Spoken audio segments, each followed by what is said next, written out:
welcome back to my channel. If you are new here, welcome. My name is Sherry. I recently returned from safari in Africa. We went on safari in Tanzania, specifically to the Serengeti, Ngorongoro Crater, Tarangire National Park, and Lake Manyara. So I've received a lot of questions about safari and wanted to film. I have a couple videos that I'm going to film, but this one is what to expect on safari.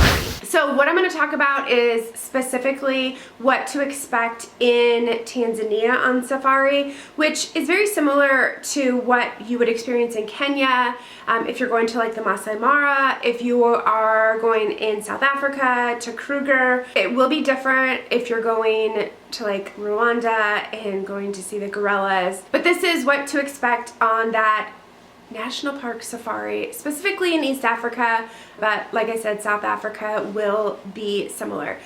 So the first thing is you will be getting up very, very early. The best time to see the animals is early in the morning, so you can expect to rise like at 5:30, maybe 6, but most mornings we were at breakfast like 6:30 before we headed out. It's an early morning, but it is well worth it. The African sunrises are like nothing I've ever seen before. They're like no other. They're absolutely incredible, and it was definitely a highlight of every morning, as well as the coffee. So if you are a coffee drinker like I am, the coffee that we had in Africa was incredible. There was nothing better than getting up early, going to the dining hall, the lodge, and having a cup of coffee and watching the sunrise with my safari mates. It's some of the best memories that I have of the trip. And so we would eat breakfast at the lodges that we stayed at.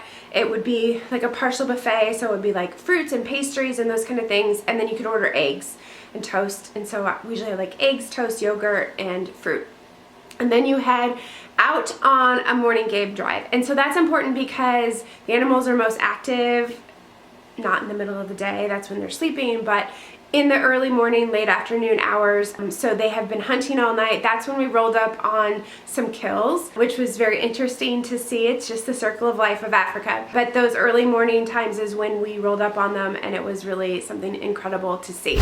So after your morning game drive, depending on how long that is, you may have lunch out in the bush. So your guide will have arranged all that. It could be like a box lunch, it could be like a full hot lunch that they have in the picnic basket, and we'll have lunch somewhere. One day we had lunch on the plain of the Serengeti, which was such an unforgettable moment. It was another one of those favorites of my trip, to sit there and have a hot lunch and just gaze out at the Serengeti. Or if you maybe didn't venture as far, you may go back to your lodge, your tented camp, wherever you're staying, and have lunch there. And then you usually take a break in the afternoon. So that could be a time where you might want to swim, you might want to take a nap because you got up pretty early. They usually will have like afternoon treats, cookies, fantastic pastries.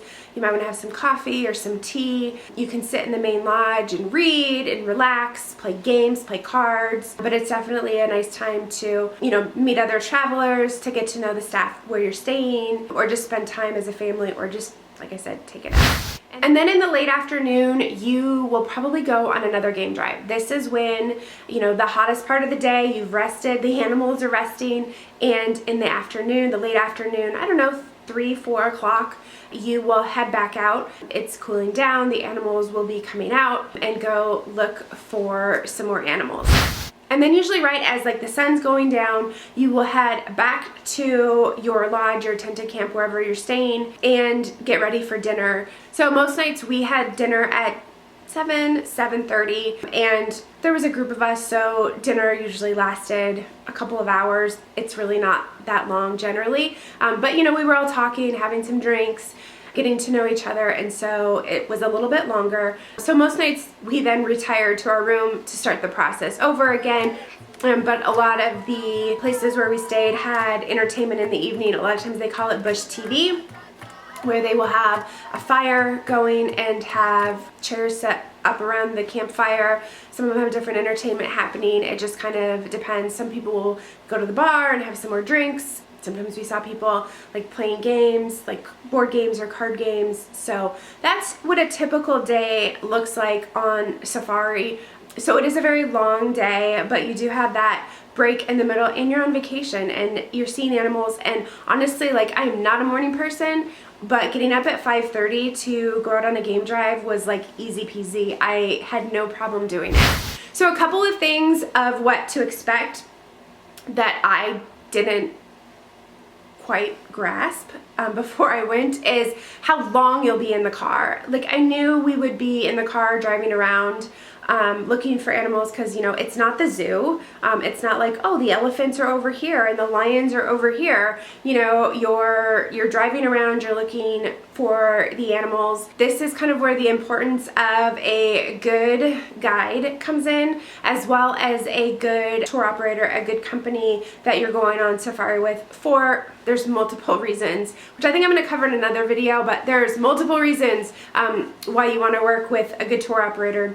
But having that experienced guide, they're gonna know kind of, yeah, usually, you know, we see cheetahs kind of in this area, and a lot of times we see elephants over here. And especially if you're there during the Great Migration, they know what time of year it is and where you're gonna see those animals.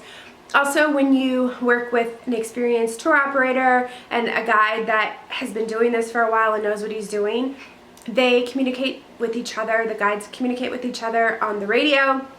And they will talk to each other and they will say, yes, I'm here, there's this animal here, or there's this animal here. So it helps you to see all of the animals that are on your list. But like, say you've seen, you know, 4 out of the big 5 and you're looking for that last animal, you may spend hours driving around looking for that last animal that you didn't see. So just know to expect that. But driving for those long hours wasn't bad. It was actually one of the highlights of the trip for me, because we got to spend time with our guide and get to know him and get to know, you know, why he does this and about his family and all of his experience and all of his training and his favorite parts of the job. But we also got to see pieces of his culture, and he was very willing to share different things about Tanzania, about growing up in the area and those kind of things, which was a really special moment. And it's really not something that I expected going into it. So, you know, that comes back to the importance of working with a great tour operator, is because they're going to have the best drivers and the best guides, and that's really, it adds to the experience. The other thing to keep in mind is that going on safari is not a cookie cutter experience. So, you know, the animals, they're wild, they're moving, and every day is going to be different. And so don't think that, you know, okay, well, I only need 1 day in the Serengeti and we're going to see everything. You might not see everything, but every day is different. And every day you're, you know, going on a different path. You're heading to a different area of the Serengeti or to Ngorongoro or even Tarangire and seeing different things. And so it's important to keep in mind that you should have multiple days in each place for the larger parks, so that you can get the full experience. And kind of on that same note, if you were to go on safari multiple times, every safari experience is going to be different, because the landscape changes. You know, you're going to see different animals, you're going to see them in a different order. You may get closer to certain animals and farther away from certain animals. So we were out in the bush, I think for 9 days, and we saw different animals every single day. We only saw cheetahs 1 day. We only saw a leopard 1 day. So you really need multiple days in order to see everything that you want to see. So hopefully that gave you a little bit of a taste of what it's like to go on safari and what to experience. Like I said, I have other videos coming that are going to go into greater detail about the food, about the lodging, and many other topics that I have received questions on. If you would like to join my email list where I'm sharing even more information, you can go ahead and join that in the description box below.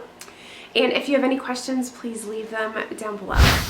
I hope you enjoyed this video. If you did, please give it a thumbs up.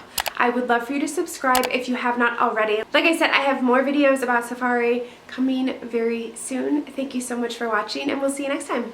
Bye!